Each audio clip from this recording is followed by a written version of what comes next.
నీతి కథలు గోంగూర నాడే. ఒక చిన్న పిల్లాడు స్కూల్ నుంచి వస్తూ నాయుడుగారి పొలంలోంచి కొన్ని గోంగూర కట్టలు కోసుకొని ఇంటికి తీసుకొని వచ్చాడు.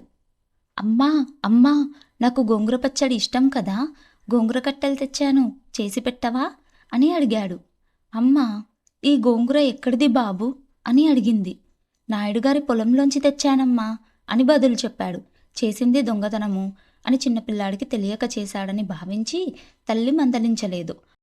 ఆ రోజు రాత్రి గోంగూర పచ్చడి చేసి పెట్టింది. చక్కగా పిల్లాడు తినేశాడు. కొద్ది రోజుల తర్వాత ఇంటికి వస్తూ మామిడికాయలు కోసుకొని వచ్చి మామిడికాయ పప్పు చేసి పెట్టమన్నాడు. అమ్మ మళ్ళీ చిన్నపిల్లాడి అల్లరే కదా అనుకుని పప్పు చేసి పెట్టింది. పిల్లాడు సంతృప్తిగా తిన్నాడు. ఇలా రాను రాను ఎప్పుడైనా ఏమైనా కావాలంటే ఊళ్ళోని పొలాల్లోంచి దొంగతనంగా తెచ్చుకోవడం ఆ పిల్లాడికి అలవాటు అయిపోయింది. తల్లి కూడా ఎప్పటికప్పుడు అల్లరి చేస్తున్నాడనే అనుకుంది తప్ప తప్పు చేస్తున్నాడని అనుకోలేదు. ఎప్పుడు పిల్లాడిని సరిదిద్దలేదు. పెద్దవాడైతే తనే తెలుసుకుంటాడని వదిలేసింది. ఒకరోజు నాయుడుగారి పొలంలోంచి ఇలాగే ఏవో పళ్ళు కోస్తూ ఆ పిల్లాడు అక్కడున్న పాలేరుకి పట్టుపడ్డాడు. పాలేరు పిల్లాడిని ఇంటికి తీసుకొని వచ్చి తల్లితో జరిగినది చెప్పాడు. తల్లి వెంటనే కొడుకును వెనకేసుకొని వచ్చి, నా కొడుకు అలాంటి పనులు చెయ్యడు, నువ్వు ఏమి చూసి ఏమనుకున్నావో అని పాలేరుని తిట్టి పంపించేసింది. పిల్లాడు తల్లి మందలించకపోవడం వల్ల తన తప్పు తెలుసుకోలేకపోయాడు. ఇలాంటి సంఘటనలు ఇంకొన్ని జరిగినప్పుడు తన ప్రవర్తన తల్లి ప్రోత్సహిస్తోందని అనుకున్నాడు. కాలం గడిచి పిల్లవాడు పెద్దవాడయ్యాడు. పెద్ద అయితే అవసరాలు మారతాయి కదా.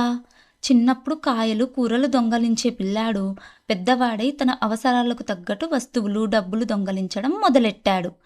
పిల్లవాడు పెద్దవాడైపోయాడు. ఇప్పుడు నేను చెప్తే మట్టుకు వింటాడా అని అప్పుడు తల్లి ఏమీ అనలేదు. ఒకరోజు పోలీసులు వచ్చి దొంగకు సంకెళ్ళు వేసి దొంగలించిన సామాను జప్తు చేసుకున్నారు. కొడుకుని తీసుకొని వెళ్ళిపోతుంటే తల్లి బుహురు బుహురుమని ఏడ్చింది. ఇప్పుడు ఏడ్చి ఏం లాభమమ్మా? నాయుడుగారి పొలంలో గోంగూర తెచ్చిన్నాడే తప్పని మందలించి ఉంటే నేను ఈ స్థితికి వచ్చేవాణ్ణి కాదు కదా అని కొడుకు జైలుకి వెళ్ళాడు. ఈ కథలోని నీతి: పిల్లలు చేసే చిన్న చిన్న పొరపాట్లను తల్లిదండ్రులు సరిదిద్దకపోతే అవే తప్పులు ముందు ముందు అలవాట్లు, తర్వాత గ్రహపాటు అవుతాయి.